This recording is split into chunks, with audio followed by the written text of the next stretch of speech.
Hello, everyone, and welcome back to the Sunday special. We've got a very fun special for you guys today, and back by popular demand is our man Dalton. Dalton, why don't you say hello to all the people again? Hello, everyone. How are you doing today? It was very similar than your last hello. You've been working on that one. I gotta change it up every time, man. You gotta keep it fresh.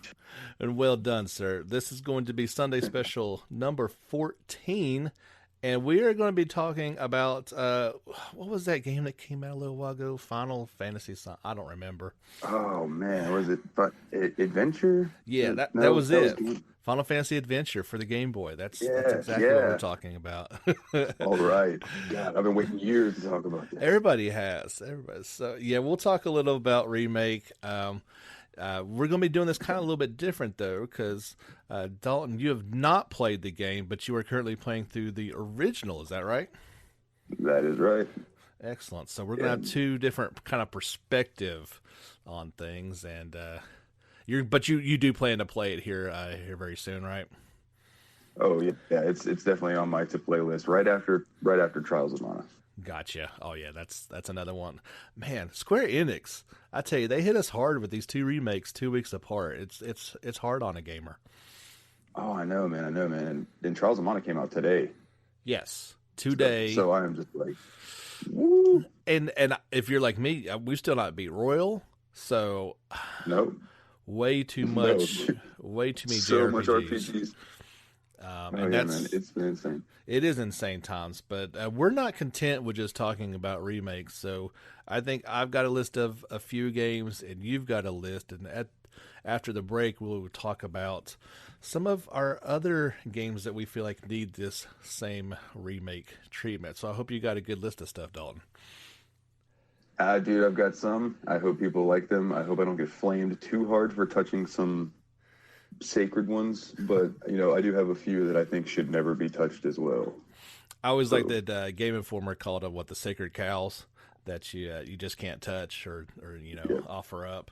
But I think we've yes, got a few of those. absolutely.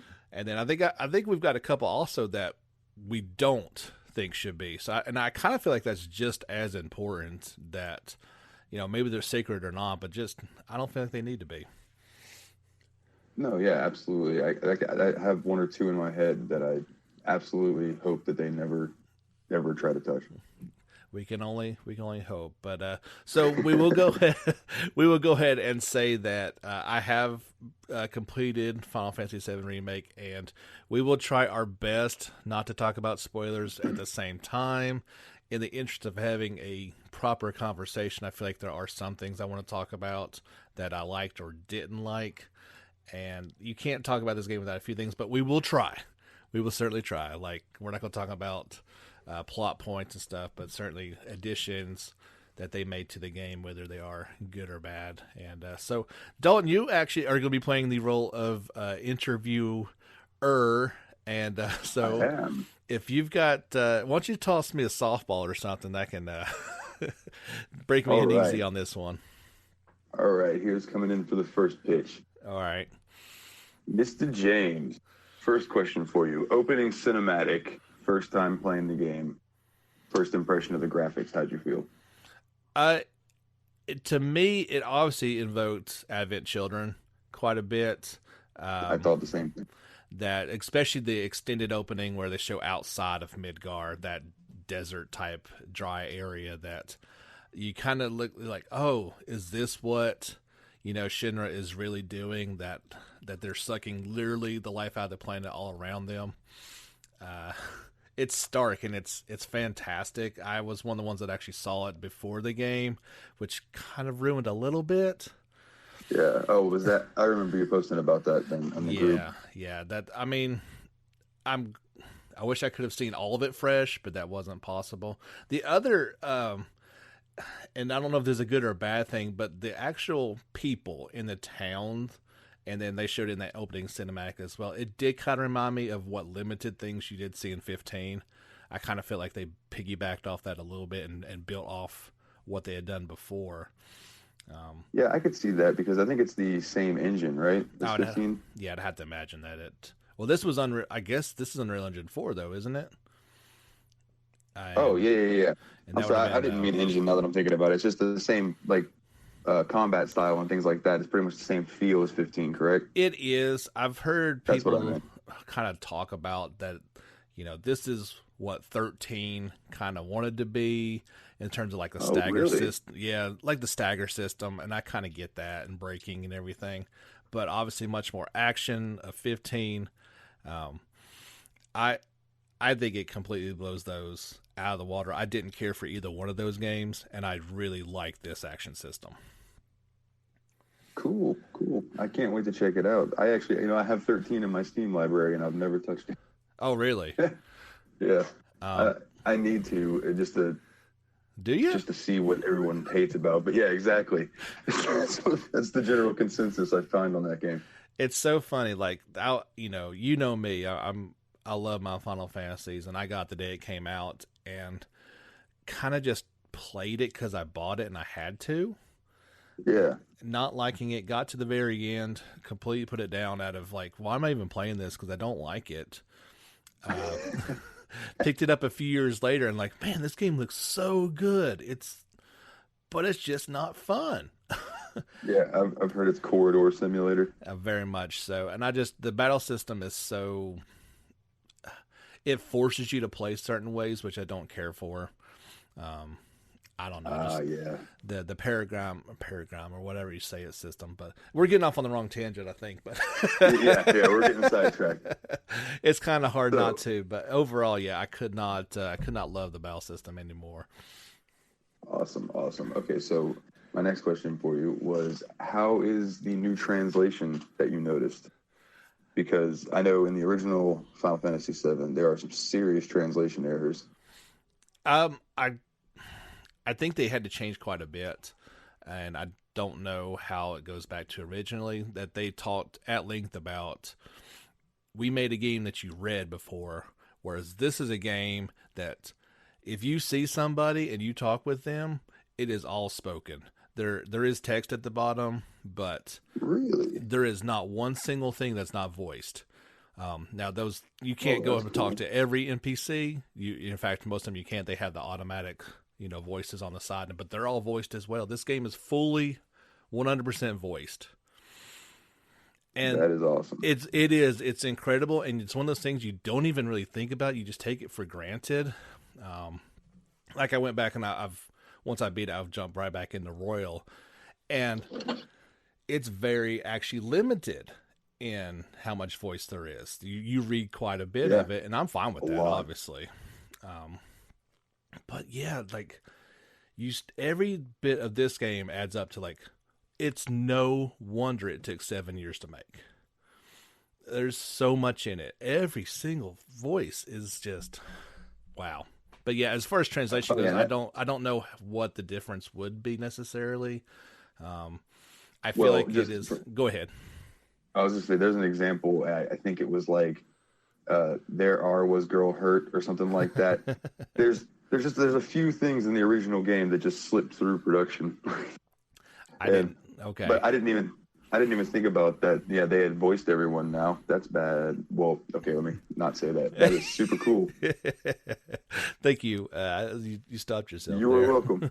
Yes. No, but yeah, I didn't recall one single bit of bad translation. I think that goes back to the fact this was a worldwide release, and they did it from the beginning, in English and obviously for Japanese for that audience.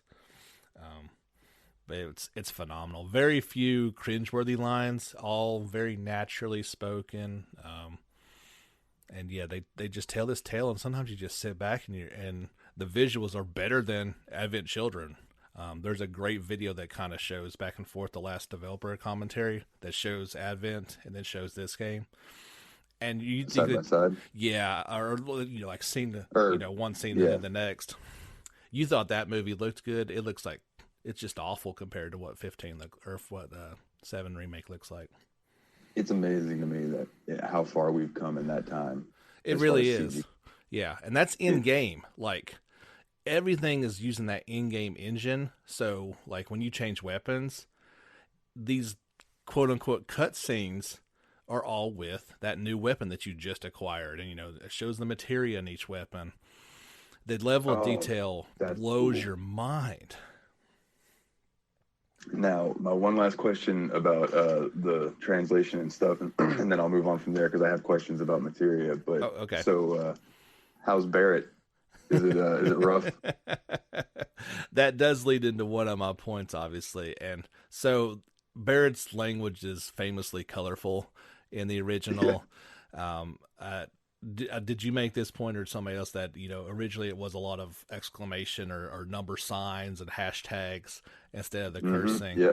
There's Yeah. no. I always used to sit there and just be like, okay, I wonder, I'll piece together what words he was saying based on the context. How many exclamation point or sign is Yeah. there? Yeah, exactly. No, he doesn't hold back. It's every bit of it and then some. But I feel like at the beginning he is who he is, and then they tone it back, kinda. Um, Yeah, I think because he's trying to be hard in the beginning. He's trying to be that tough macho, like just telling Cloud what to do kind of guy. And I feel yes, like that's gonna put on that trying to be a little angrier. So he's putting a little more stank on what he's saying. You know what I mean? yeah. I think he was maybe at first he was acting that way because of Cloud, and then he softens up, but still has that passionate edge to him the whole time. And he's the only one that has a family really to fight for, Yeah. so he has that extra added um, benefit that as a father I can kind of relate to as well. Although, I mean, he still leaves his kid there at the end, so it's like, really? Yeah. Just, run the bar. I'll be back. Yeah, no, that's Daddy may not come back home, but good luck here working at this bar and all. But Marlene is by far the sweetest little thing of all time. They did a great job with her too. Yeah, I was gonna ask how she was. That was one of my questions because she is such an adorable character in the original. Yeah, But I was wondering how that would translate. it's ratcheted up to 11. Like, she is the most precious thing ever. She's got little friends, that she plays with in the slums, and just they did a great job of Oh, making everybody so real and authentic. That was, yeah, you'll fall for her pretty easily. awesome. All But right, yeah, so go ahead. I was just gonna say my question for you next, unless do you have anything more to say on that? No, I think we'll touch on the language here in a little bit. Okay. My next thing would be the materia system. Did they keep it generally the same? Is it different? You said that you can see the materia on the weapons, and that is super cool. It is absolutely each weapon has materia slots. You can upgrade everything, so you can add slots to it, and then that's reflected as well. Um, like so, whatever color materia you have in Cloud's Buster Sword, it's going to show up on his back at all times. You don't see the other characters as much, but yeah, you'll be sitting there in a cutscene, and all of a sudden you see Tifa's wrists, and there's the materia there in her gloves. Or Oh, and that's such a cool little attention to it detail. it's so cool, but and yeah, like you just don't even you. Some games, I think they just throw it away. That yeah, you got a new weapon, but we're not going to show it. They go to great Oh, strides to show it.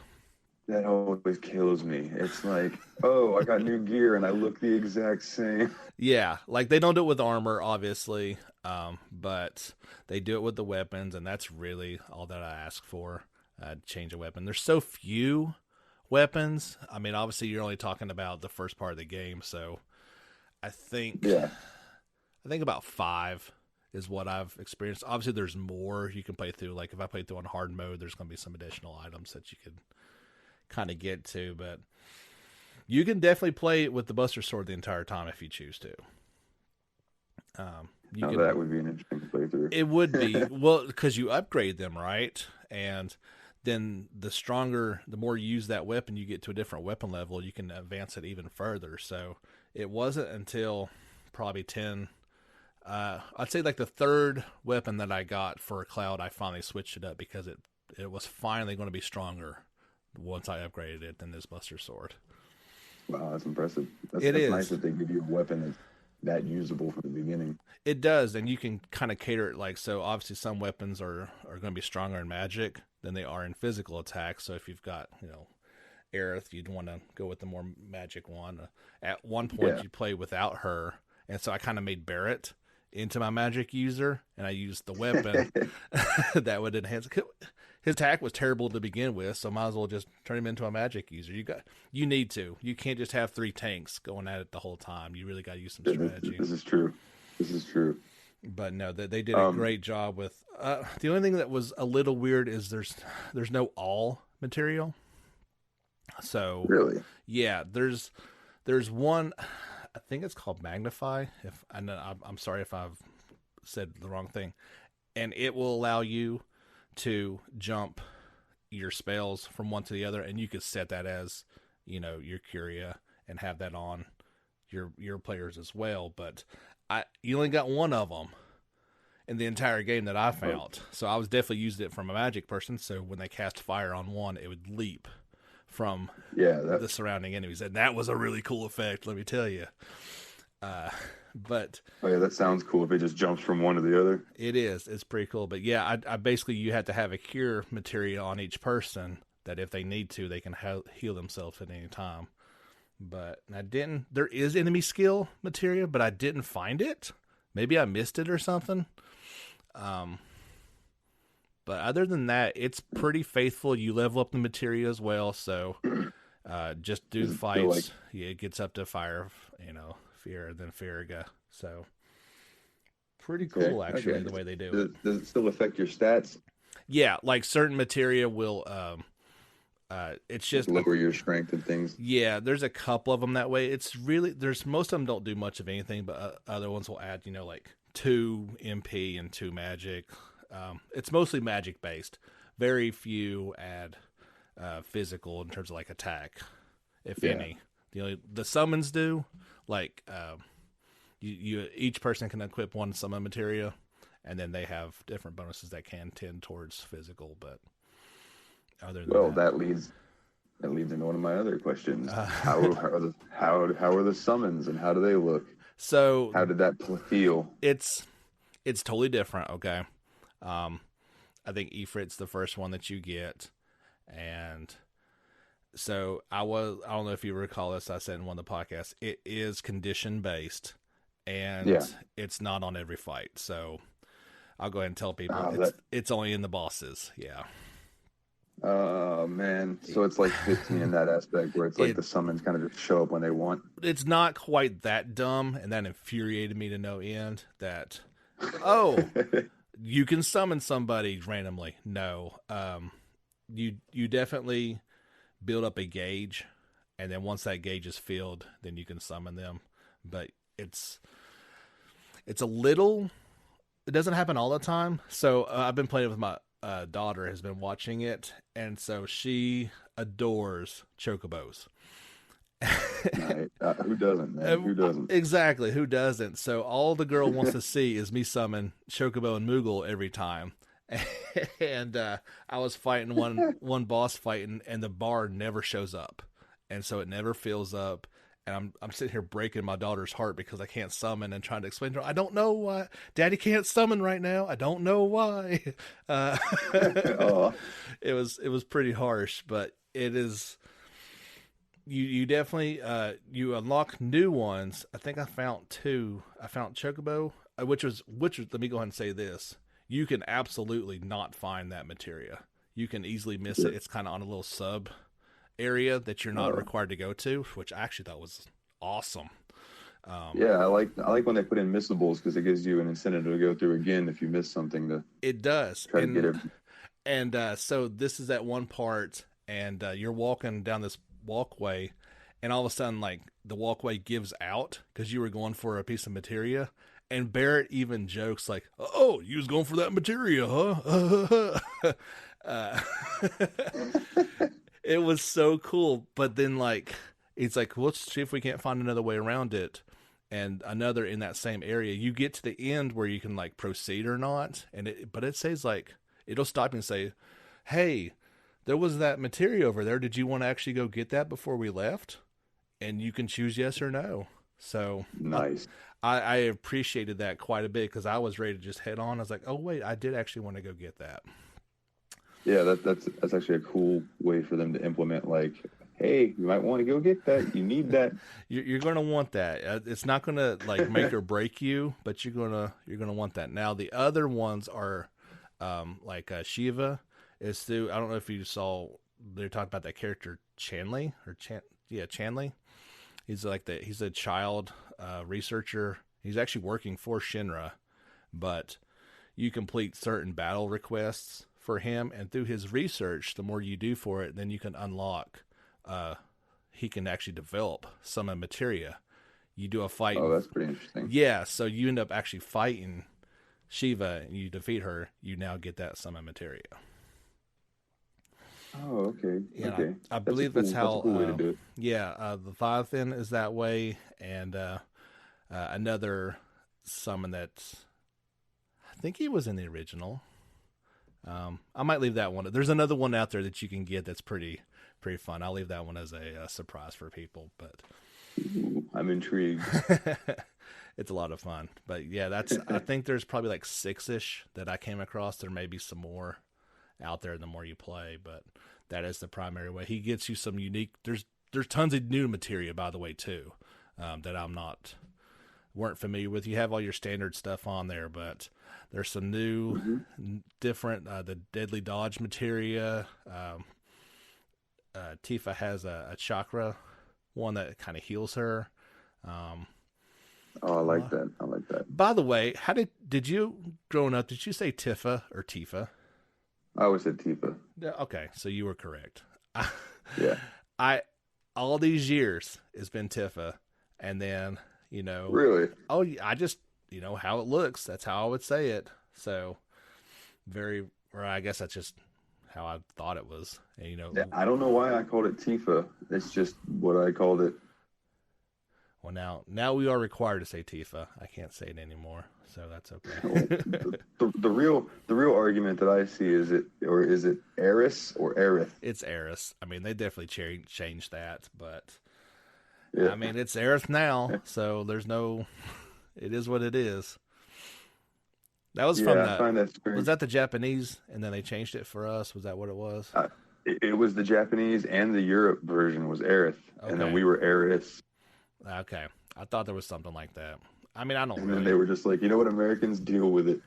Aerith. We're only choosing one, and that's what it's going to be. You already got the numbers of our other games wrong. Oh gosh, that's a whole nother tangent. Yeah, we might touch on those later. At least it's right now. We don't have to worry about different numbers for different games now. This is true. It's no longer the 90s. No.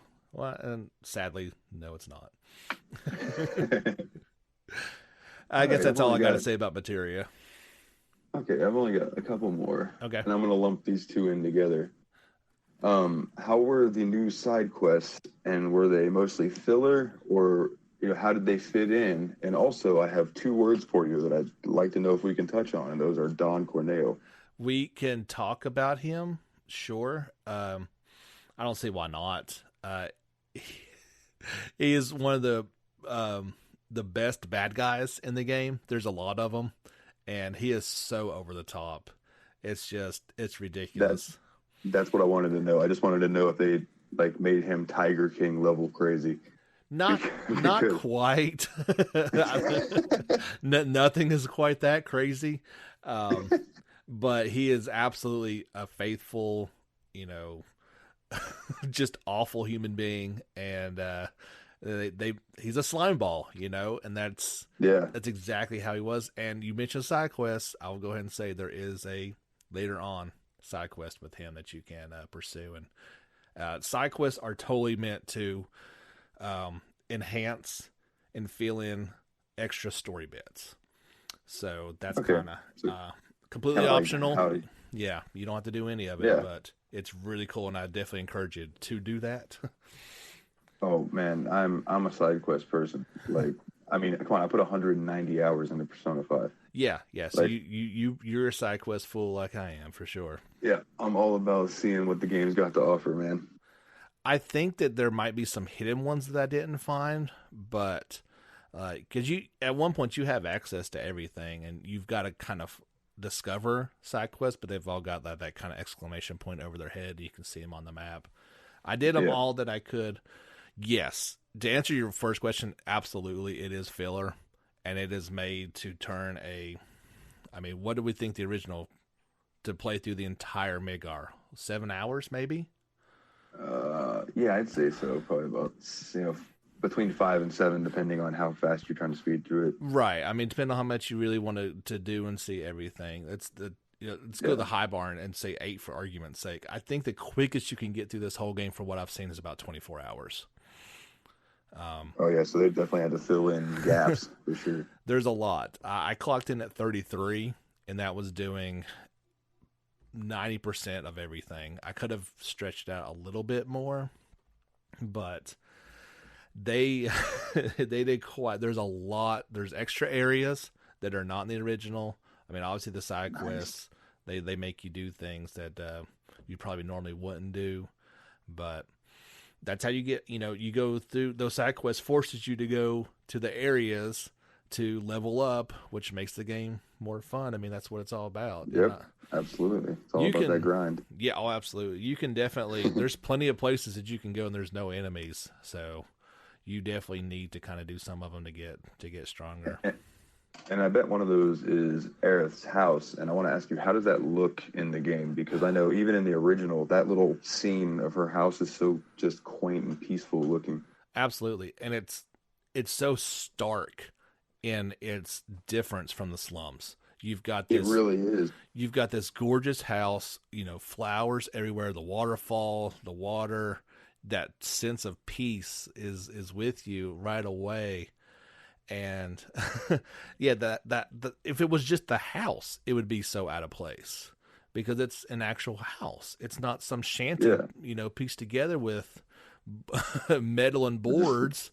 And yeah, they're just built up on top of one another. Yeah, it's kind of, it's a little ways off the path, so it's away from everybody else. You will quite enjoy it. It's perfect. Absolutely, I love beautiful scenery. Yeah, and in a game it's beautiful in its, kind of depressing slums, and there's dirt and grime, and it is real as could be. And then you have this by contrast. I think it's much more beautiful than when you go up on the plate and look at the top side. It's much better done. Nice. I can't wait to see it. You'll enjoy it. Then my last question for you then really is, are there any of the character moments, like meeting any of the characters from the original game, that really stood out to you as like, man, they did a good job on this, or, oh, this is different than how I remember? Like, I think what struck me the most, and so I was always, Team Tifa anyway. And oh yeah, always me too, man. And that's going to start all kinds of turf wars, because now you've even got Team Jesse people that are going to be out there after playing this one.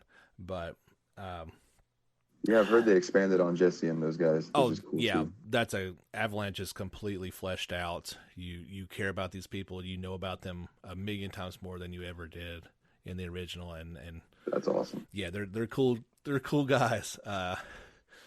Biggs is totally like Charlie Sheen.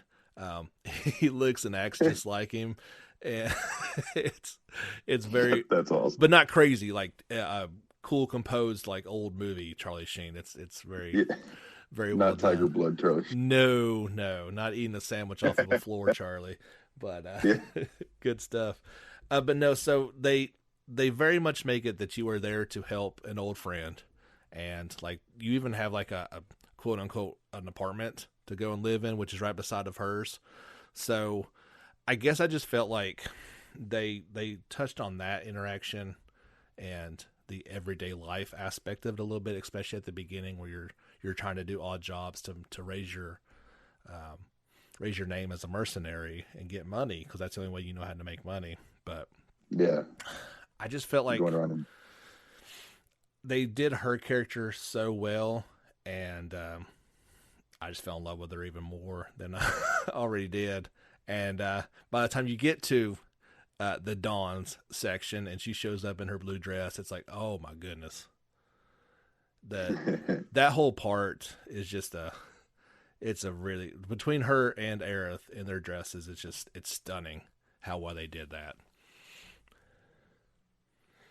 Oh yeah, I'm looking forward to that whole section because that whole part's entertaining, and I can imagine what the graphics they are now that they like you said they're going to look stunning. They really are. Cloud might even look stunning too. He's with something. his sword and all. He's smiling something, all right. Let me tell you. I will go ahead and say that's one of the few parts I didn't actually care for. Is they, I don't think this is going to ruin too much. They introduce a rhythm time dancing game to it. Interesting. Yeah, in a place where Cloud is trying to. Because remember, before Cloud had to go and get all the pieces for his dress. You know, the wig, and you don't do that. You have to pick the right pieces. Yeah, Really? you're not doing that part. You basically just have to gain the favor of Andrea, the dude dancer at the Honeybee Inn, the owner of it. And in order to do that, you must dance. And, and it's funny. Don't get me wrong. It's funny, but you have to do a timed dance with, the face buttons going through circles, and you have to do it just right. And you're a Cloud dancing up there, and it's just so out of character. Yeah, he would never do that. Yeah, and you got to bust out your. You got to bust out your Parappa the Rappa skills. Yes, when you're trying to play Final Fantasy. Not quite to that point. They're not all the time. It's much, I guess, more like Persona dancing games. If I haven't played those, but I'd assume that's what it's like. Okay, yeah. I've been meaning to play those, but let's not. I don't even want to go down that. I don't either. I love Persona, but not that much, I guess. Yeah. But yeah, that fell off. Like that was probably the only addition that I didn't really care for. I guess I'd rather it been the original, going to find the pieces for the dress, because I thought that was hilarious. Oh, me too. I was actually looking forward to that part, like having to go into the shop and pick things out, and yeah. But sorry I ruined that one for you, but it'll be all right. I'm sure there's plenty of other things that'll make up for it. And that brings me to my final. What are your overall arcing thoughts? And do you think I should play this, having never actually beaten the original Final Fantasy VII? I've played it 100 times, but I've never beaten. Well, obviously, you don't have to have, because you only needed to get a few hours into it to have every bit of the game encompassed. I think that's the best part. They absolutely made this game for everybody. Old fans, people who have never even knew what Final Fantasy was and just thought, oh, this is a really pretty looking game with awesome action mechanics. I would like to play this. How far did you get? Do you know? I think you can speak on that pretty easily. Recently, or like back in the day when I played? Oh, yeah, you said you didn't beat it, but how far do you think you got? Oh, I remember getting lost in a desert. Okay. And then getting through that, and I think I made it to around like the Gold Saucer. I was about to say, did you actually get to Gold Saucer? Because they don't show any of that. There's not only flashbacks, but there are flash forwards. So there are little bits and pieces here and there that if you've completed the game, it's going to be kind of the tip of the hat to you. Like, hey, this is what's going forward. I got you. I guess just I completely forgot what you were. Yeah, anybody can play it. Obviously, I feel like it is catered towards old fans, but then they changed a lot. So there are going to be plenty of old fans that are going to be like, what they do that for? Why didn't they just keep it kind of the way it was? Yeah. Why'd you do this to my beloved game? Yeah, there was a couple though. So if you're online, and I don't say anybody's not at this point in the time in the world, there's a lot of Twitter buzz and stuff about the ending. And I'm not going to talk about that. I do understand what people are upset about. I guess I can say that. There are some things that are a little weird. You've seen, and if you've seen any of the trailers, you've seen the guys in the cloaks kind of flying around. They look like Dementors from Harry Potter. Yeah. I wondered what that was about. Those are called whispers. And without giving anything away, they kind of they make sure that fate is upheld. You can't change fate. And there's a whole added bit all about that, completely new. They show up pretty much once you meet Aerith, they're in the game quite a bit. Got you. I can infer. We don't, I can infer. Yeah. So I don't like that. I'll be honest. I don't like it. I don't know why. I guess it sounds like a cool concept, but not for this game. Yeah. Like they could have told the tale and had all the side stuff and still had a long game, and they didn't necessarily need to have these things, for lack of a better word, interfering with a lot of stuff. To me, that sounds like that could be like Square could have taken that idea of fate and you can't change it with the whispers and all that and just done a game about that, because that just sounds like a cool concept. But to just take that and stick it into Final Fantasy seems a little strange to me. Yeah. Very strange. Yeah, and that's a part of, I'll go ahead and say they're a part of the ending that's a little weird, and everybody knows it ends when you leave Midgar. That's the story. So I don't know why they just didn't tell that story.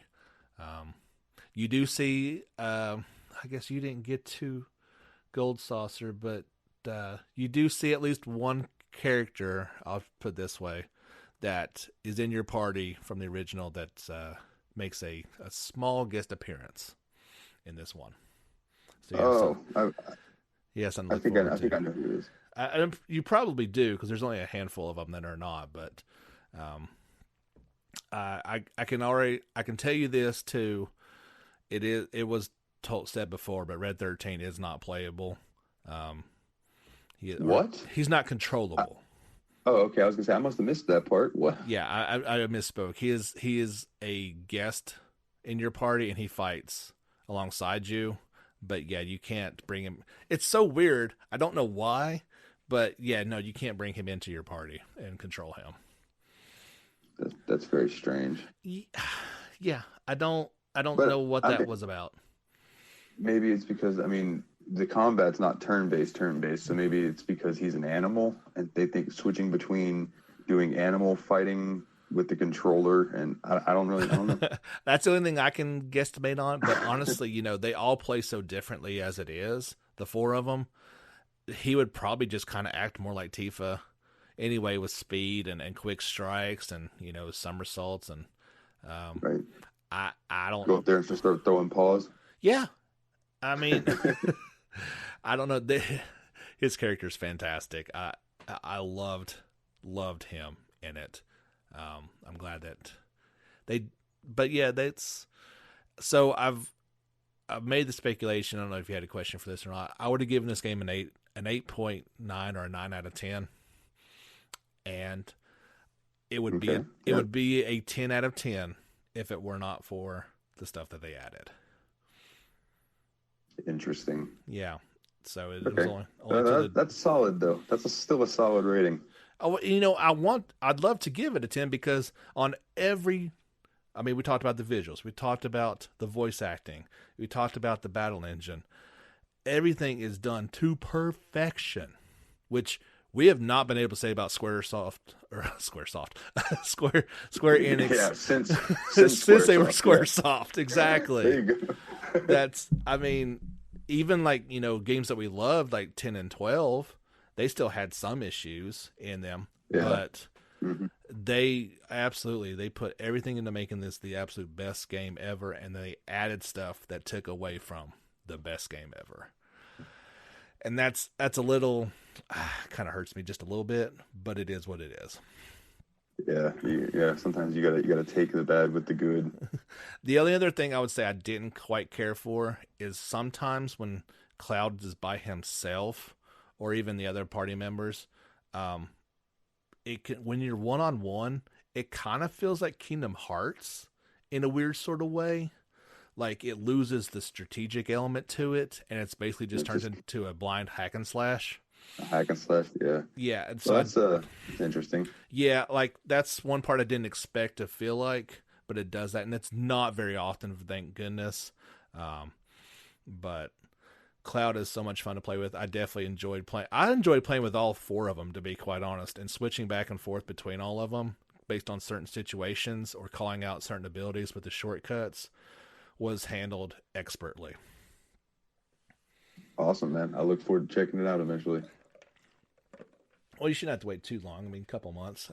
I would say to wait, Yeah. but you're not going to catch this thing on sale or in a used bin. I don't think too much.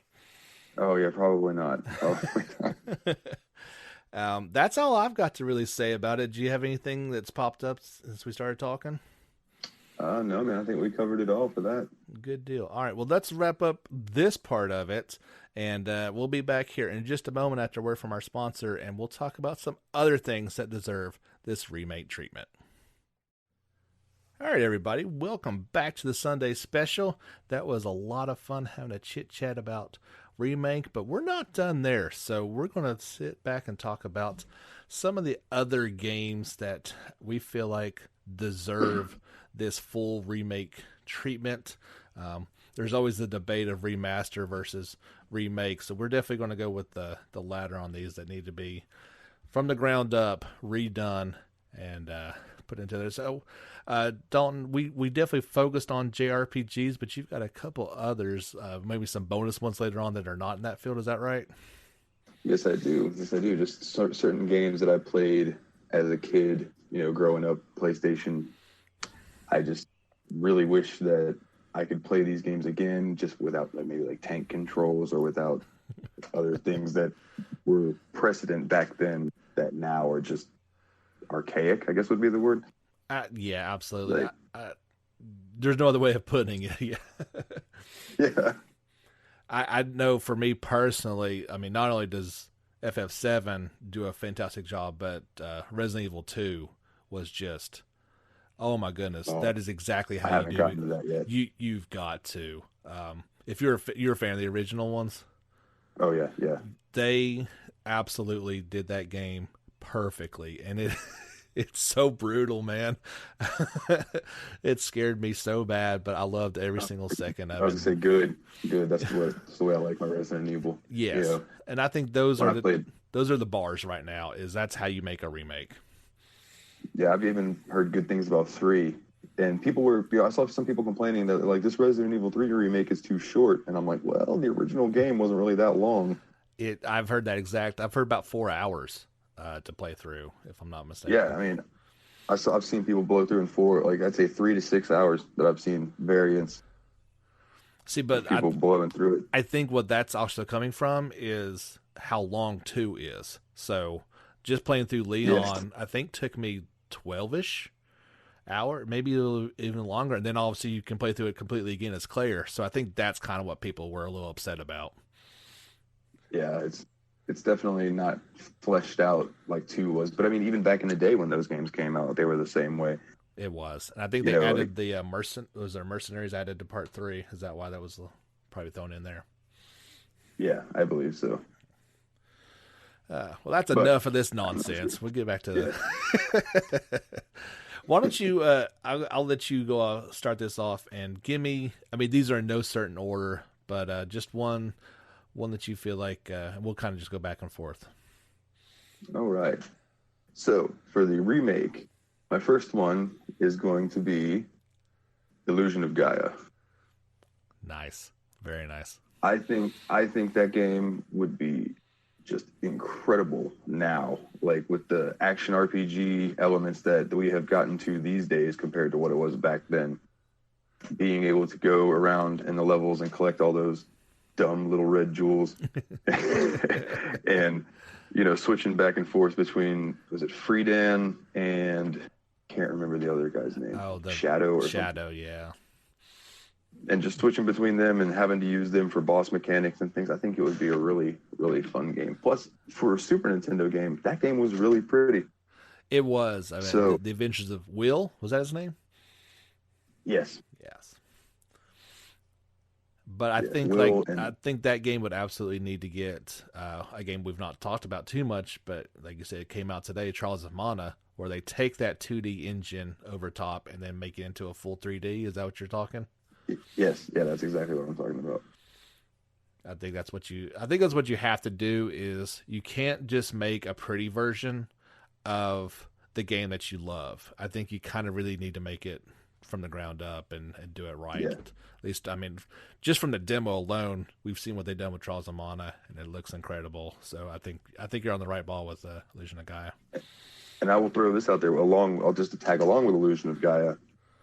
And speaking of the Trials of Mana thing, Terranigma would be great to do that way because that game's never been released in America. It was only Europe and Japan. I think there's so many of those games that we just weren't privy to that we need them in some way, shape, or form. Looking at you, Mother 3. Yeah, right. There's no shortage of those games that we just don't have a clue about, and need to experience it. And obviously, they finally did last year with the Mana collection. We could play Trials of Mana, but that's a long time. Now, hear me out. Hear me out. They could do it like a Mana thing again with Soul Blazer, Illusion of Gaia, Terranigma. Put them all in a cart, release it, and then do a remake of Terranigma like they had Trials, and it would be just like the Mana situation again, just with the Soul Blazer trilogy. That would be and incredible. I think it'd be sweet, man. Those were all Enix games, weren't they?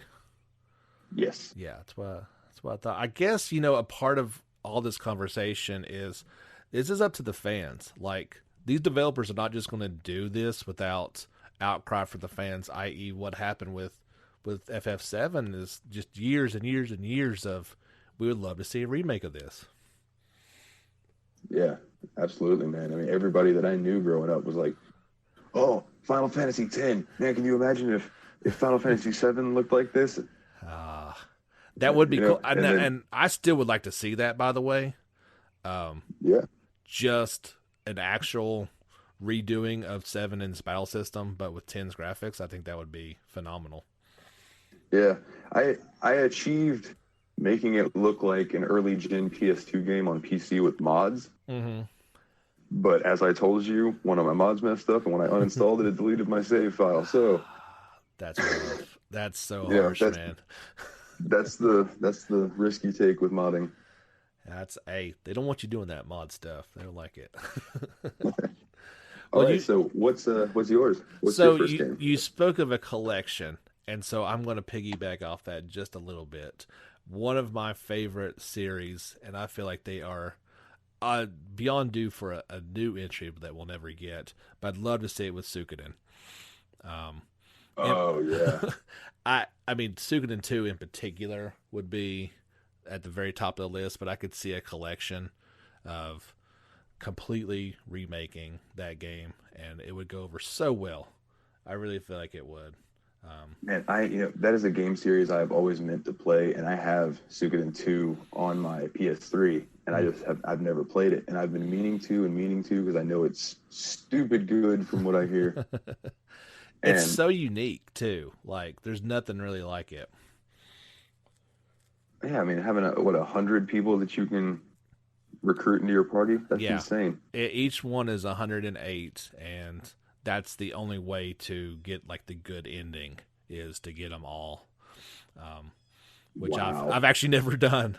I'll go ahead and say that I've never quite gotten all of them, and I jumped in with 3.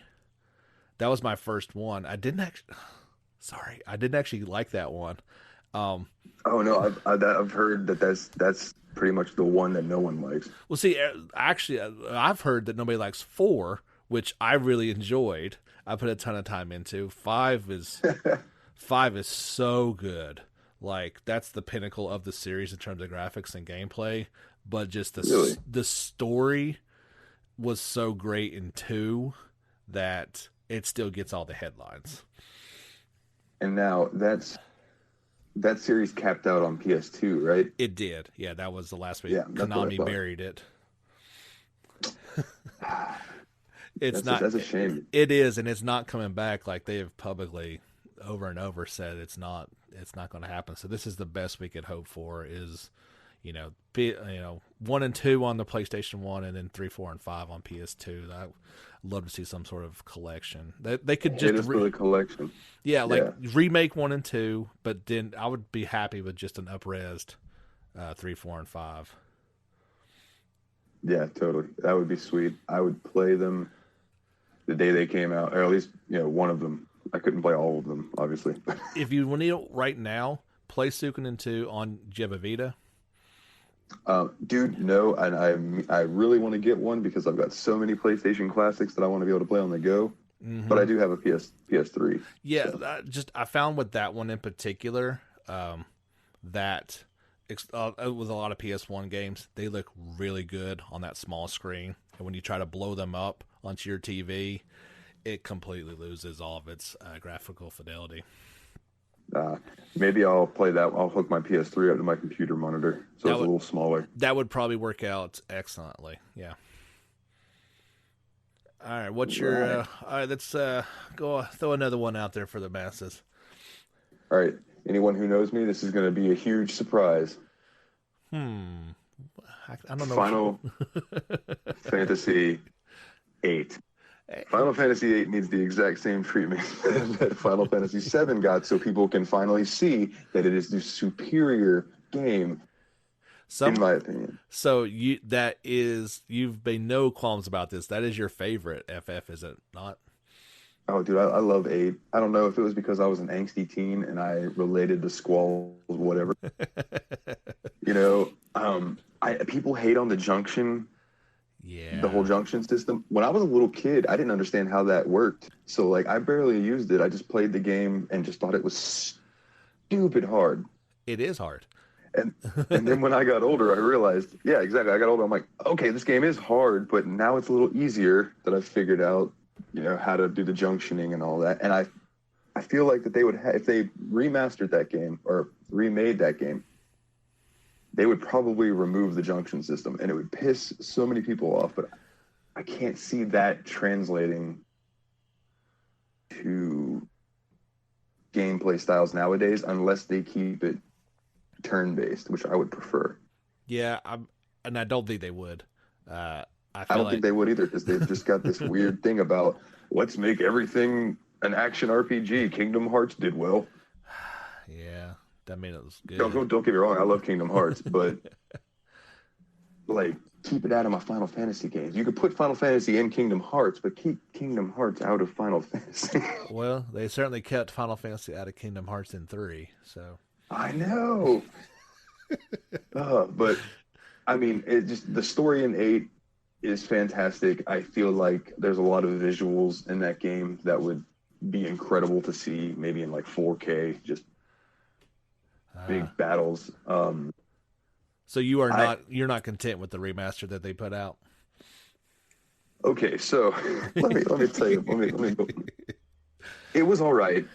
My qualm with it was, again, I had a modded version of it on PC, and I deleted that and bought the remaster because I wanted to support Square. And it looked the exact same as it was that I had it modded. So I'm like, oh, so they just took what other people did and yep. We're like, all right, that's a good idea. Here, we're going to do it ourselves and then make money off of it. So then I felt kind of cheated a little bit. But I understand why they couldn't up-res certain things. I get it. That's a whole weird situation with Final Fantasy VIII. The one thing I didn't understand, and correct me if I'm wrong, but it looked like it was the original aspect ratio.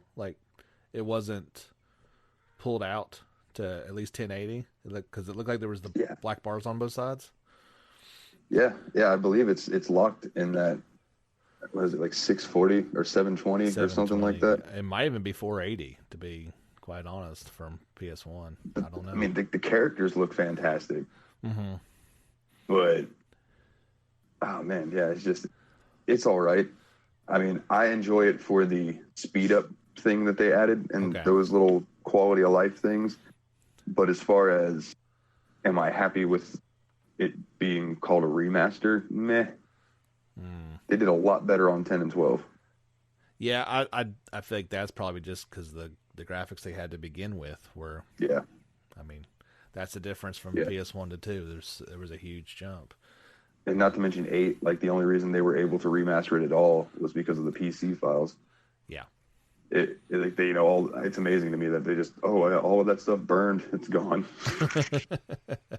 It's like, what? You lost the whole game? It wasn't that bad. No, where'd it go? I don't understand. Well, I will go ahead and I will piggyback off Yeah, that, and I might say that the next one deserves this treatment in FF9. I can agree with that. I don't see why they're going to stop. I've heard rumors of even going back and doing 6, and they best not touch that. I was gonna say that's on my other list. Don't go near it. Don't you do it. It- the only way they could do 6, in my opinion, is if they did it Octopath Traveler style. Keep it that old school graphic look, but maybe make it look a little prettier. But do not mess with anything about it, or else people will just riot. And they should, because it doesn't deserve that. I kind of feel like some of those games, and obviously they're jaggy, but they have kind of held up a little bit better over time. And I feel like they could really ruin that game more than they would do a good job with it. Yeah, I can agree with that. It's another one I've never beat, but I've gotten far in it, and it's so good that I really need to go back and beat it. You should, but I feel like they could do 9, but I think I agree with you in the terms that they should keep that as turn-based. I don't want to see another action RPG out of a turn-based game. Yeah, unless I can hold a third sword with my tail or something. Now that would be pretty cool. Don't get me wrong, but But other than that, yeah, I feel like that, going back and giving that game voice acting, all those incredible characters and the settings. I love that world of that classic Final Fantasy feel to it, that they did that medieval. I feel like that was a pretty game then. It could be really pretty if they would choose to do that. We'll have to wait and see. I'm sure. I mean, the way the 7 has sold, they're going to do this again. I don't think there's any doubt about it. And I could promise you they'll do 9 before they do 8. So I'm surprised y'all that they even did what they did with 8, because that's like their the redheaded stepchild that they don't want to admit even happened. I think. I know, right? And I'm like, why? That should be like 13 too. Yeah. But still, whatever. That may be a debate for another day. I'm not sure. Yeah. I do feel like we're going to have more Square titles on this list. Is there another one that you want to throw out there that I might agree with? As far as, you want me to stick with a Square game? Sure, why not? Yeah. All right, then I will say Dragon Quest V. Ooh, that they own that now, yeah. And I think that because now, okay, I'm going to go ahead and say it. There's a lot of games on this list that I've never beaten, but I've played. Okay, fair enough. And Dragon Quest V is one of them, and it's super fun. The quests, the characters, everything. I feel like the story of it is it's almost on the scale of like 8 and on the scale of 11. Absolutely. But it was just kind of had to be scaled back because of the time and the era. You can only do so much on the Super Nintendo. So if they were to take that game and add to it and expand it, I think it could be just as good as Dragon Quest XI, which was phenomenal. Oh, they did that so good. Like, I want to go back and play that one. Here's what I'll say about 5 is with 4, 5, and 6, the treatment that they got on the DS, man, they did it right. I didn't realize that they had done a remake for that. Yeah, that's what those all are, that they are prettied up quite a bit, and just, I could not recommend them anymore. But yeah, 5. Have you seen the movie by any chance? I have not. I've been meaning to watch it. The Netflix movie? Yes. So if you really want to get into that game, just go and watch that movie, and that'll get you fired up. Now, I guess it will ruin some things. It is that story, but it'll be all right. It'll be all right. Yeah. I have a new appreciation for how awesome 5 is. 4 is still my favorite personally, but 5 is right up there now after playing it on the DS.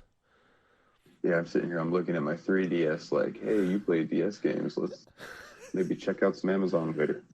Yeah, it's the 3DS. It was just an incredible system once they started not only making current games for it, but all those old titles just were perfect to be re-released on there. It's like I own 8, but I've not played it on there yet. Yeah, yeah, I have it on my 3DS, but I haven't really touched it. Yeah, I only beat it like 3 or 4 times on PS2, so it's one of those ones like, do I really want to do this again? But From what I've played of it, it's fun. It's a fun game on the DS. I never got to play the PS2 version. oh man, that's a lot of time into that one, and I think they added the voices on this 3DS version. If I'm not, I think they've got a lot of voice acting on there too, which was Yeah, I know. nice. What's his face? Oh God. Well, it starts with a Y. Oh, Yangus, Yangus. yeah. Hello, governor. He may be like Yeah, one of the best Dragon Quest characters of all time. He was so he good. cracks me up. That's exactly what they need. I mean, they all had that British accent anyway, so why not that guy? Yeah, exactly. And make him your like best friend. Oh yeah, he's a thief and he's a portly, short guy. So why not? He's Barney Rubble of the Dragon Quest. Pretty much, pretty much. So, what would your next one be? My next one is a game that only has light JRPG, true mechanics, but I think it totally deserves to be there, and that's Parasite Eve. Oh, I've always heard good things about that game.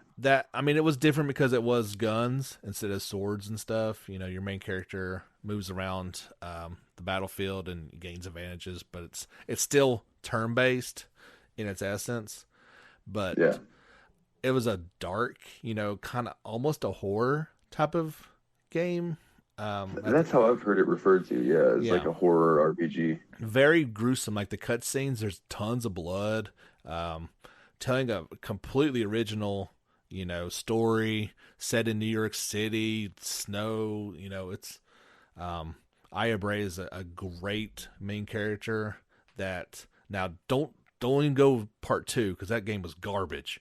But uh, part 1 could be done so well, and almost like a Valkyria Chronicles type battle system, I think could work out pretty well with that, with it being a shooter but still having turn-based influences to it. Yeah, yeah. But yeah, I could see that working. Yeah, keep that's a all great keep relation. all the gore and the scary monsters and the but just make it completely redone. I think there's been a lot of people that'd love to see another game, so why not just remake the first one? Yeah, man, that would be cool. That would actually make me want to play it more because that's a game I never got into back in the day. I see it on the PS Store, on the PS3, all the time. Parasite Eve, but I'm like, nah, I don't know. It would be different. Like you've got to be prepared for what it is, and I'm not sure how those graphics have held up over time. The cut scenes, man, that full motion video they did for it was very good, very reminiscent of 8 in terms of the quality. Yeah, But yeah, I think that would. There's a lot of fans I think that would be very happy to see that one come back in some shape or form. absolutely. Well, next up on mine, I have a game that half of it released here and half of it didn't, and it's the perfect opportunity to release both of them. And that would be Persona 2, Innocent Sin and Eternal Punishment. Excellent choices. Like, I think that you should just take them, make them like almost like Resident Evil 2, with one game, 2 campaigns type thing. So you've got both the stories, and because I've always thought it was weird that Innocent Sin released only over here on the PSP when they did the little remaster of it. Yeah. But then they didn't release the remaster of Eternal Punishment over here. They're like, no, you just have to go play the PlayStation version. Didn't make a whole lot of sense. Doesn't make any sense. And then back in the day, they're like, oh, well, we're going to give you the second part of this, but you're not going to get the first part. Thanks. So I think that that's a perfect opportunity for them to be like, Persona 5 did really well. There are multiple websites that say it's the greatest RPG that's ever been released. Oh man, you know what? Maybe we should release some of our older games that people maybe didn't get to check out.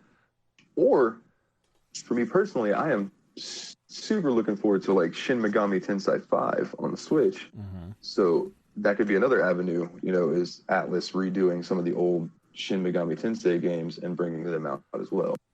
It's not That, like they don't have a history of making revised editions of their games and them being better than the originals. So yeah, exactly. So eternal or innocent sin and eternal punishment, call it damnation or something. And it's like Golden Royal, I don't know, Golden something. Royal. And yeah, just mash it up, Golden Royal, and they'll be like, wait, what?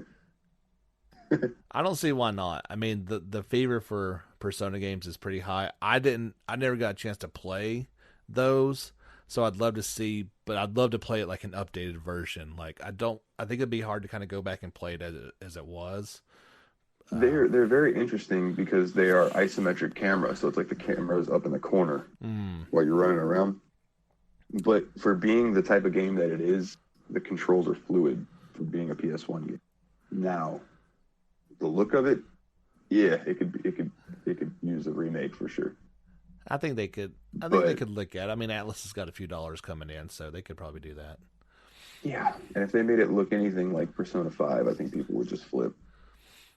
You mentioned it. How worried are you about Shin Megami Tensei 5?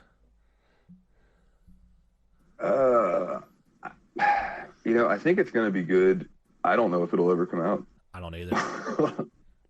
Like I keep seeing things where it's like coming soon, and then the article will be like, oh, sorry, we misread it. There's no release date. There's nothing date determined. There's nothing other than that. What they showed that one clip of it. What, 2 and it didn't years even show ago? any gameplay. Yeah, and that was basically recycled. I mean, that wasn't even anything new. Yeah. So I don't think it's coming out on the Switch. I think it is in development limbo, and whatever Switch's next offering is, we may see it on there. But I don't think that game's coming out anytime soon. yeah, and it's interesting to me that these days that Atlas, and this is kind of off topic a little bit, but Atlas has deviated where Persona comes out on PlayStation and PlayStation only. Yes. And Shin Megami Tensei comes out on Nintendo and Nintendo only. Yeah. And it's like, the Shin Megami Tensei games used to come out on PlayStation as well back in the day. Yes. At least the spin-off games. The spin-off did. Yeah, the overclocked, and I think I've got that one for like Devil Summoner. Yep. Mm-hmm. And Digital Devil Saga, all those games. But they never gave us the mainline series. It was always on Nintendo. I just always thought that was strange. Yeah, and then you've got something even weirder coming up with Scramble coming out for PS4 and Switch, but they don't have Persona 5. So, yeah. Which is a sequel. I know so many people who are like, oh, well, yeah, that's great, but can we get Persona 5? Like, give us the PS3 version. We don't care. I think that's the only version that the Switch could handle. Yeah. And it would work perfect. It'd be fine. Yeah. They'd be better than nothing. But no, it's kind of. I think they're going to wrap up getting Scramble released in the West, and they're talking about that fantasy RPG project for PS5. I'm sure by this point. But yeah, yes, we'll see. Shin Megami, who knows? But that, again, off topic. But that's what we do best here. I believe it is your turn, sir. Okay, so I feel like we are in desperate need of. We just got the re-releases of these two games, and I think that proved that there's a demand for them. We need Grandia 1 and 2 remade. I think they would be. I think they'd be so good with some updated graphics. They are on my to-play list because I have read so much good about that series. It's above average in terms of like story and characters. It is top of the peak for me in terms of battle system turn-based. I love what they do with, you've got your constantly the bar moving and your, turn order going in it. Some are faster than others, and the ability just to cancel attacks altogether. Both you cancel their attacks and they cancel yours. There's so much strategy built into it. it kind of hurts your mind in some of the harder fights, but you can be Yeah, just man, dominating in it or be destroyed at the same time. I have it on PC, so I will definitely check it out at your recommendation because it's been sitting there forever, and I'm like, man, I should play that, but I just haven't. I think it's a good time too because they just released some bug fixes and various other things not too long ago that should. There were some quirky little things in there left over from its PS1 days, but yeah, I played it on the Switch that re-release and they did a great job. It looks really pretty, but just completely take it. Maybe give it like the Grandia 3 treatment in terms of a system and run it around, but still, keep it turn-based and keep it beautiful. And those stories demand to be told again. And they're short. They're on the shorter side, so I can definitely see a package deal with the two of them again into one game. Yeah, and I mean that would be fine with me. I'm all for that value. For the price point. Yeah, exactly. Unless it's Well, the original 7 and 8 on a Switch disc, and that's a little too pricey for me. well, yeah, you got to import that, don't you? No, they came out with a version here. Oh, did they do an American version? Yeah. Okay. Yeah, it's just I think it's like $50 or $60 though. Yeah, Woo. yeah. Which you can digitally them. Well, they're on sale now for like $10 each. So I was gonna say, yeah, I think as of today. yeah, that big sale started. Okay, what's your next one, sir? All right. So my next one was a flagship series for Sega, and has kind of fallen off. Well, I don't know if fallen off is the word. It's fallen off in America, for sure, and that is Phantasy Star. Mm-hmm. My first ever RPG growing up on the Sega Master System was Phantasy Star 1. Wow. Did I know what I was doing? No. Did I ever get past further than the first town? No. But I loved the concept of the dungeons and the enemy sprites and all of this stuff. And as I got older, I played through most of the first one, and I've touched on the other ones, but they're hard to go back to because they are so hard, just due to the time. Back then the games aren't super long, but they had to make games super hard back then. So like to make up for that, so it's a super grind. But if they were to take, Phantasy Star, let's just use Phantasy Star 1 for an example, take that and remake it and really put you in the shoes of Alice and running around and experiencing that whole story from a new perspective, like they did with Trials of Mana, because you'd have to take the overhead 2D, move it into normal. But I would keep it turn-based again, and I think being that it's not Square Enix that would be doing it, they would probably keep it turn-based, which would be nice. You would think that they could do that. That sounds like one of those ones that it's never going to happen because they're so fixated with the online stuff now. Yeah, I know it's a pipe dream, but it would be cool just to be able to go back and revisit that memory in almost like with what everybody's doing with 7 right now. Like Phantasy Star would be that for me. I think there's as good a chance of that happening as Konami bringing back Suikoden. It's like none. We can dream, brother. We can dream. We got to, because that's all we got. Was it so? You said Sega, and I can't. Did they make this game? Did you ever play Skies of Arcadia? I did not, but that is another name that I have read on many a list of JRPGs I need to play. So it originally came out on Dreamcast. Now, I'm speaking out of turn. I should probably know who made this one, but then they finally did bring it onto the GameCube, and that's where I played it. And it's just such a unique tale that obviously there was no sequels for it. A really unique sky pirate game with a good turn-based battle system, but then also had like the large-scale airship battles between each other that were very strategic as well. Nice. It was very nice and a very cool story. Obviously, Sky Pirates have been done before, but they weren't quite done this well. I think they kind of does the high bar for it. But yeah, it's a game that has been largely forgotten just because there's never been anything more done to it. But the graphics were a little not good, even by Dreamcast and GameCube standards. So I feel like that could be easily remade. And Yeah, that could be remedied very quickly. yes, I thought those were the ones I kind of tried to gravitate through. That they didn't look very good to begin with. They had a great story and battle system to break it, to make it better, but something like that would be, I think, perfect for a rebirth. But well, I mean, honestly, any of these games that we talk about has about a 1% chance of actually happening. So yeah, unfortunately, yeah. I'm looking at my list like, oh yeah, these are all pipe dreams. Now that I'm thinking about it. none of these are going to happen. Well, okay. Let me take another stab because I want to say one that I think actually may happen, and that's only because we've been hearing about this one for about as long as we have 7, and that's Legend of Dragoon. Dude, I almost put that on my list.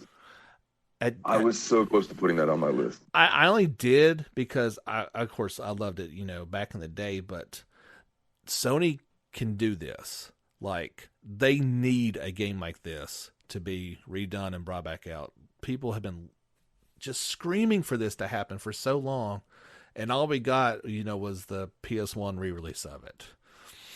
Nothing more. It deserves it. It's so unique. Like, I think that's the thing. Like, I really want games that are more unique, not the same old, same old. I think it would do well. Like, I mean, what better game to bring out for, PS5 is this? Okay, guys, we're finally listening, and here you go. Oh, I know for sure that my buddy Dustin would soil his pants. Well, it'd be a system seller, which is what you need. Yeah, absolutely. Like, people would flip out. They'd be like, "Oh, the PS5 comes with boom," and then all of a sudden it's Legend of Dragoon, and they're just like, "What?" Yeah. Well, in no short, you could easily say the same for 7 and PS1. I mean, I was one of them. I bought that system to play that game. I was a Nintendo guy up until that point, so everything changed with one game. Man, it's crazy how like certain games in a generation will come out and it's just like boom.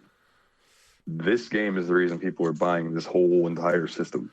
It's a little, because at the time I think the PlayStation was $300, something like that, which was a lot of money back in the day. But yeah, it is funny. Yeah, I'll never forget. Was it that the E3 thing where Sega came out and said their system was going to be like $499 or something like that, and the guy from Sony just came out, walked up to the microphone, went $299, and then just dropped his papers and walked off. There's the original mic drop, right? Just done. Yeah. And you just killed your entire franchise with that, and we'll take over now. Thank you. So one that I'll throw out that it's been remastered, but has not been remade, and that is Star Ocean 1 and 2. Ooh, that'd be nice. Like, the first Star Ocean, I have it on Switch, that remake or the remaster that they just released, and it's really good. I'm really enjoying it. But more so, like, the remasters that they did on PSP, which I think the Switch version is just like an upscaled port of the PSP. I think you're right. But if they were to take specifically Star Ocean 2 and redo that game in, remake or Trials of Mana style, good Lord, because of how many endings there are in that game, I can't imagine how big a game file that would be, but it would so be worth it because of all the interactions. Now, granted, I have played almost all the Star Oceans. Okay. No, I have. I'm sorry. I'm doing math in my head. I have played all the Star Oceans, and the most recent one, the Integrity and Faithfulness, it looks really pretty, but it just kind of that's kind of all it had going for it. It fell short, and I was like, man, this is not the way Star Ocean needs to be ended. Do not end this series on this note, please, for goodness sakes. Like, end on a good note. Like, I've liked this series for so long. I would really just love to see them not destroy it with that game. What if they just took that engine and made Star Ocean 2? Would that I would be perfectly happy with that, because the engine itself was not bad. It was just more so the story and the fact that it's called Star Ocean and you never leave the planet. That was by far the biggest dumb thing ever they did with that game. Like, I'm the super minority. I like that game, but I completely realized that it was not what it should have been. Yeah. Yeah, and maybe I need to go back and play it again now that I have separated it, that it's kind of a different game than what I was going into thinking it was. Right. And maybe I'll enjoy it a little more. I think that they just would have done a couple planets. I mean, I think that would have completely changed everybody's opinion of it and like what to expect from a Star Ocean game. Because that's what sets it apart. That's its draw. And they didn't even do that. Yeah. Like, I went back and I just played the 4K version of Part 4, and I really enjoyed it. And I was like, oh, that's all the stuff they should. Why was this not in 5? It doesn't make any sense. Yeah, it doesn't make any sense. And one more I'll throw at you real quick. Sure. Because then I'm gonna let you do them, and then I'm gonna hit my honorable mentions before I hit my last one. But I think some of the early Ys games could benefit from being remade in the Ys 8 engine, or however they did Ys 8, because Ys 8 is so good. It is so good, and the older Ys games are really good too. Like, don't get me wrong, their gameplay and combat has all aged spectacularly, but some of them just kind of fall by the wayside on the graphical end of it. And I think if they were to take those games and polish them up, make them look like Ys 8 did, then a lot more people would get into the Ys series, since it's kind of been an underlying kind of low-laying JRPG series, at least over here in America. I think that's their own fault, though. Like, I mean, for one, they have a name you can't pronounce unless you know how to pronounce it. Oh, yeah. I mean, I just learned how to say it a few years ago, and growing up, I saw one game. I never even knew what it was. I've never seen it before. And so I had never seen one until 8. Wow, yeah. And then I played 8, and I was like, oh, this game is really good. And I went back and I got a couple of the older ones on Steam, and I haven't played really those yet. I've messed around with them, which is how I know about their graphical things and everything. But like Oath and Felghana, Ark of Nephishtim, that is such a weird word to say, Nephishtim. You did better than I would have. Those games are really good, and I feel like if they got ported into, easy style, that maybe that series would take off a little more here. I don't know though. Didn't they bring Origins like onto smartphones and stuff? And I don't think it looked like it worked. I believe so, which is weird. I haven't read very many good reviews about Origins anyway. People say, or was it Origins? It might have been.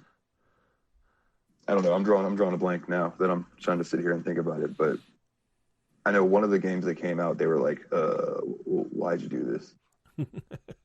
Which doesn't give me hope for remakes at all, but No. Well, of course, I mean, even with your beloved 8, I mean, that was completely botched at the beginning. So this is true.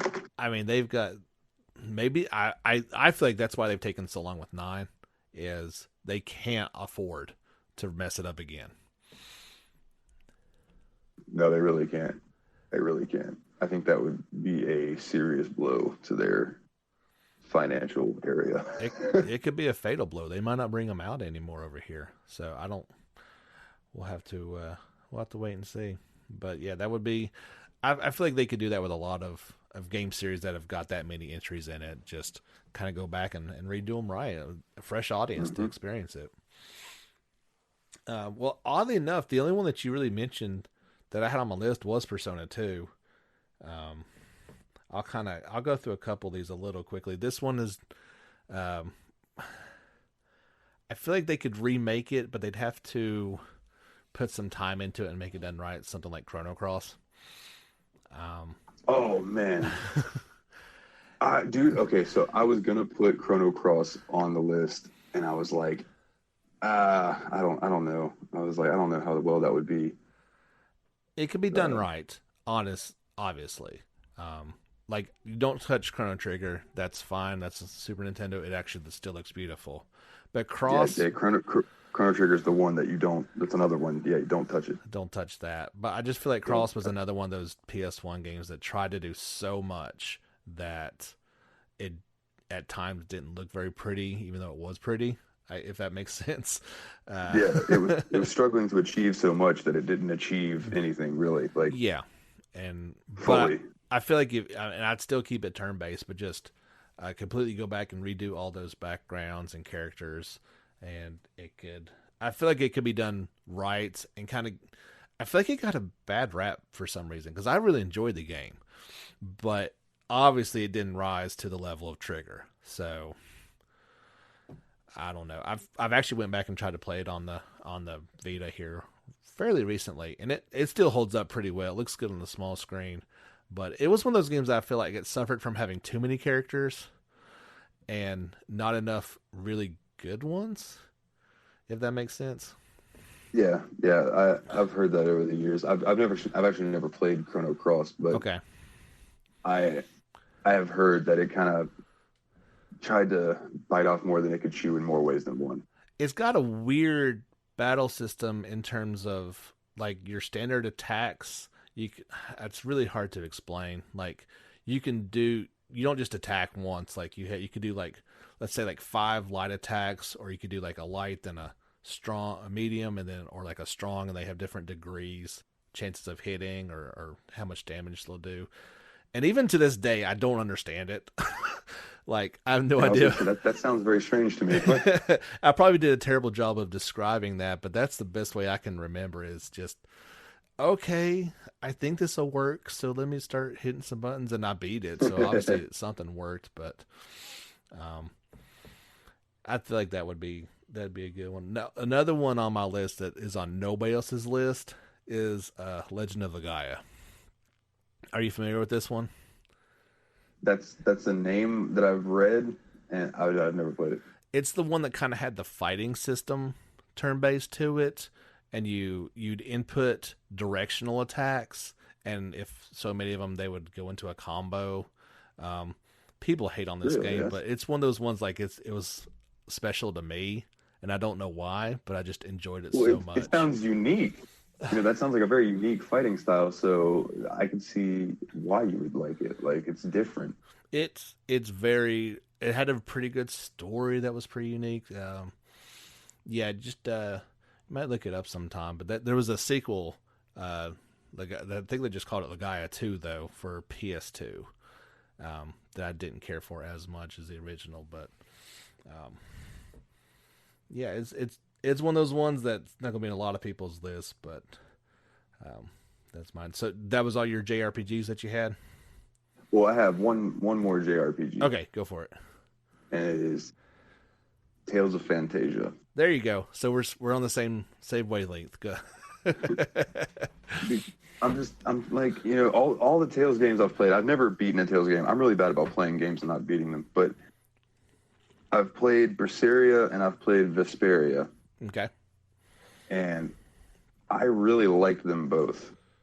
Because they're phenomenal. Their battle systems. Yeah, their battle systems and stuff are so fun. And I've played some of Phantasia. There's a fan translated ROM hack out there floating around, and I've played it over the years. And it seems like a really fun game, but I would love to see it brought up into today's standard to be like, hey, this is where we started, but this is what we could do with it now. I completely agree. So I did hear you correct that you've never actually beaten a Tales game. Is that what you said? No, I've never beaten a Tales game. I would not have admitted that on a podcast, but there you go. Hey, it is what it is. Like, I have this serious problem with, if I'm really enjoying a story in a game, I will fall off of it and not finish it because I don't want it to end. Okay, I can appreciate that.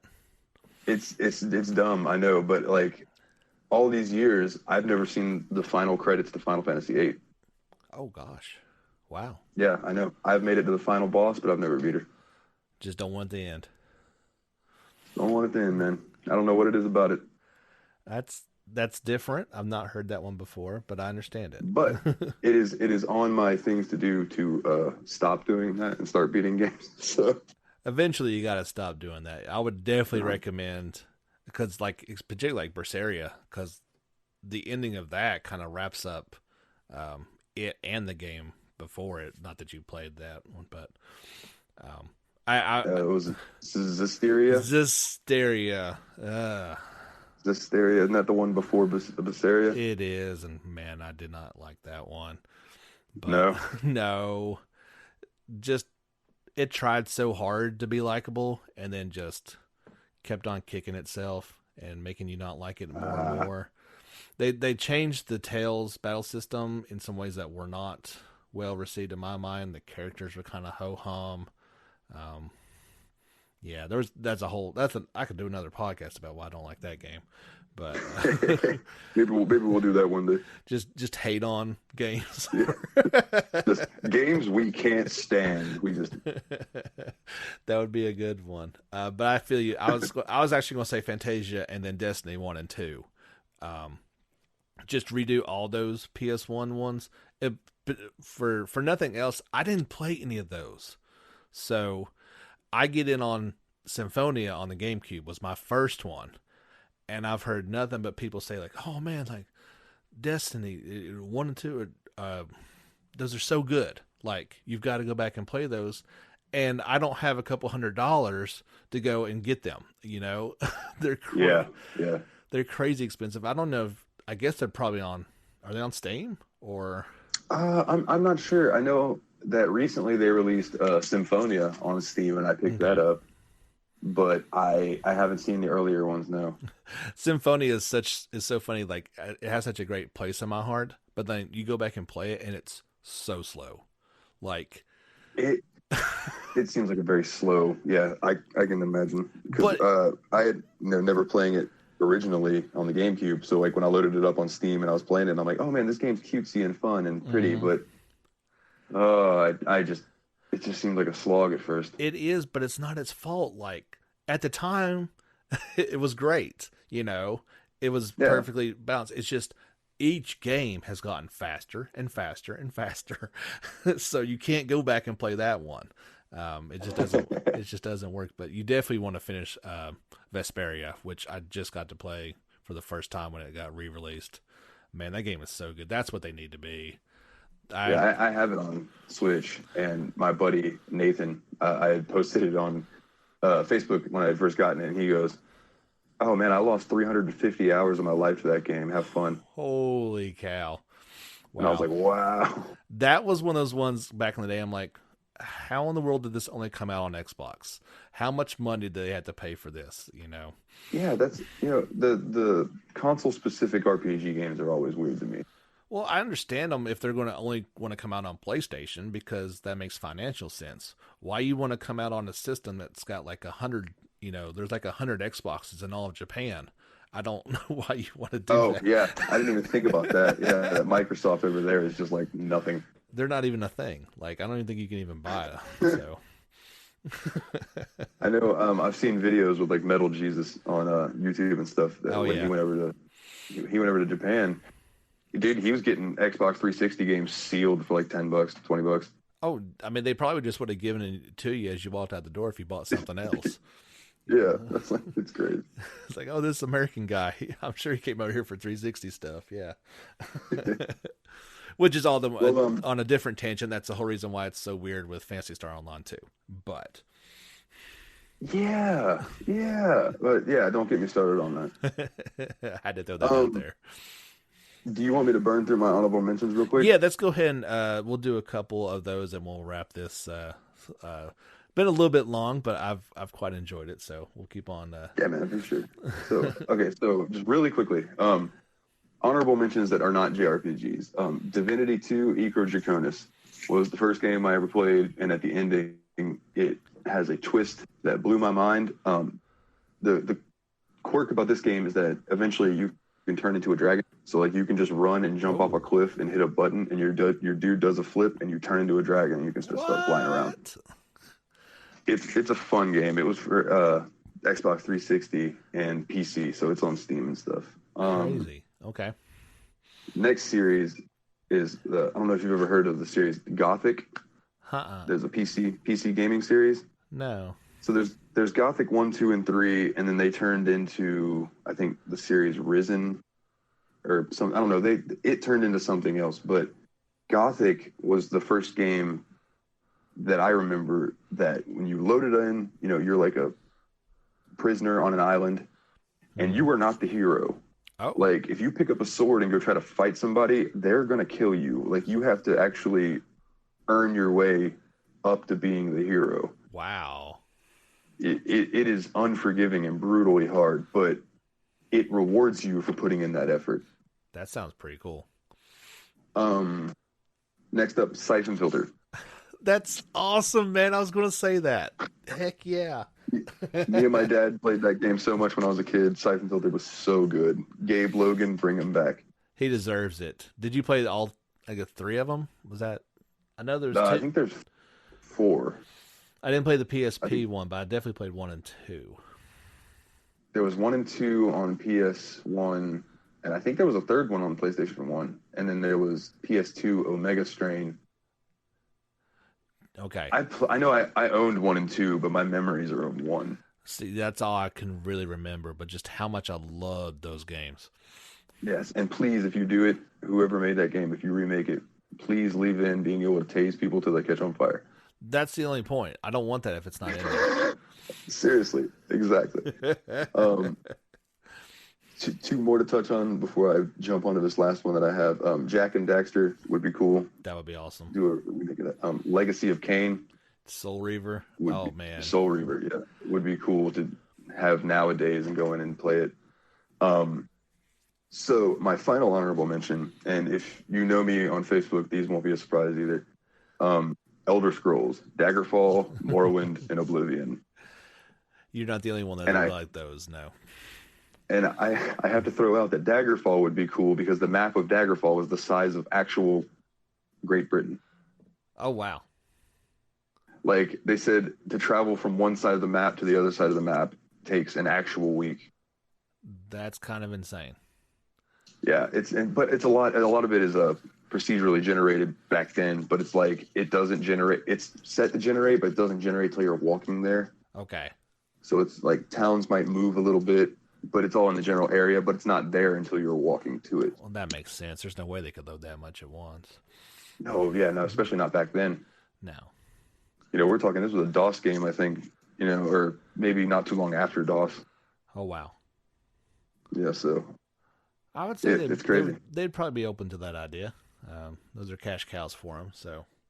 Yeah, absolutely. Yeah. Hey, we made Daggerfall, and you can go to Skyrim in it. Okay, done. Here's my money. Done. And then finally, to wrap up, I just want to say that we had the couple that we don't think people should touch, and we agreed that Final Fantasy VI is on there, Chrono Trigger's on there. Yes. And I'm going to throw one on there that I only played recently, but it stole my heart, and that is Trails in the Sky. Aw. Yeah. I would hate to see them touch that because of, I don't know, there's something about the graphics in that game that warmed my heart. It's quaint. I don't know what it is, but when I load that game up, I just smile until I turn it off. You got me to at least start it on Steam, which is, I'm still kind of new to all that, and I was playing on my laptop, and I only got a couple hours in before Remake came out and stole my attention. Yeah, same here with Royal, but I feel you. Yeah, it was like they did a great job, and like all the little details are would be lost if you tried to redone it. And yeah, I agree. I'd be cautious because they just did it with Crossbell, so I feel like Sky is going to be next. Yeah, I'm sure it's coming, but and I can only hope that if they do it, that they can maintain that quaintness and that connection that I feel with it. From what I could, if that makes any sense. Yeah, and from what I could see, the Crossbell games do that. They just kind of made it all pretty and gave your characters some bits of graphics that are due on a PS4. Yeah. And they have said something to the effect of all the Legend of Hero games are available on PS4. Do you want them all to be that way? Because you've went back and you've done all the Cold Steels, and now Crossbell's coming. So I have now. Have they said anything about translation for Crossbow? That's it. They haven't 100% confirmed it, but the way they're remaking these, I can almost put money on that they're coming. I would. When are they coming? I don't know, but Who knows? who knows? And I think Sky is going to get the next treatment of at least getting the three of them onto a collection of some sort. Well, Which wouldn't be I mean, bad because you can't even play part 3 on Vita. So I feel like it's needed. Like yeah, yeah, for sure. I know part 3 is on Steam, but that doesn't help everybody. it doesn't. That's so weird. Why you put the first 2 and not the third one out there? Yeah, it's very odd. I never quite understand that. Well, I think you kind of hit on any ones I would have said. So we can put a bow on this thing. All right, put a bow on possibly the longest JRPG recorded episode ever. We pretty much doubled the longest one, so that's good. But I mean, we had a lot of things to talk about, and I think it's been a lot of fun. Dalton, thank you so Absolutely. much for coming on. Anytime, man. Anytime. I'm always here to talk games with you. I may take you up on that offer, but all right, guys, let's wrap up this Sunday special. Hope you have enjoyed it. Don't forget to Dalton. You want to throw your where people can get a hold of you or can send you nice messages and stuff? Oh, yeah, sure. You can find me on Facebook at Dalton Suter. It's Suter. And I'm on there talking about games and things pretty much all the time. If you want to find me on Twitter, that is at Super Nerd Dalton. And that's pretty much where you can find me. Is that I have a couple YouTube channels, which you can just search Savage Gawker Gaming, and you'll find me. Is that what it says on your driver's license, Super Nerd Dalton? I wish.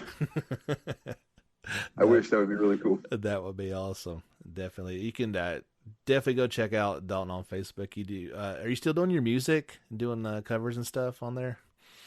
Yeah, man. I haven't been in the past couple weeks just because things have been crazy. But yeah, I do like to go live and play guitar and do vocals. And if you like, growls and screams and things like that, I got you there.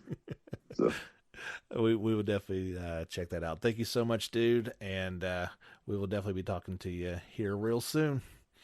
yeah, man. You guys all have a great day. Absolutely. Thank you so much, guys, for listening in yet again.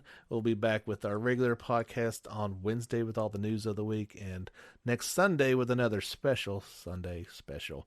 Thank you so much. We will talk to you guys here real soon, but don't forget, get back out there and level up.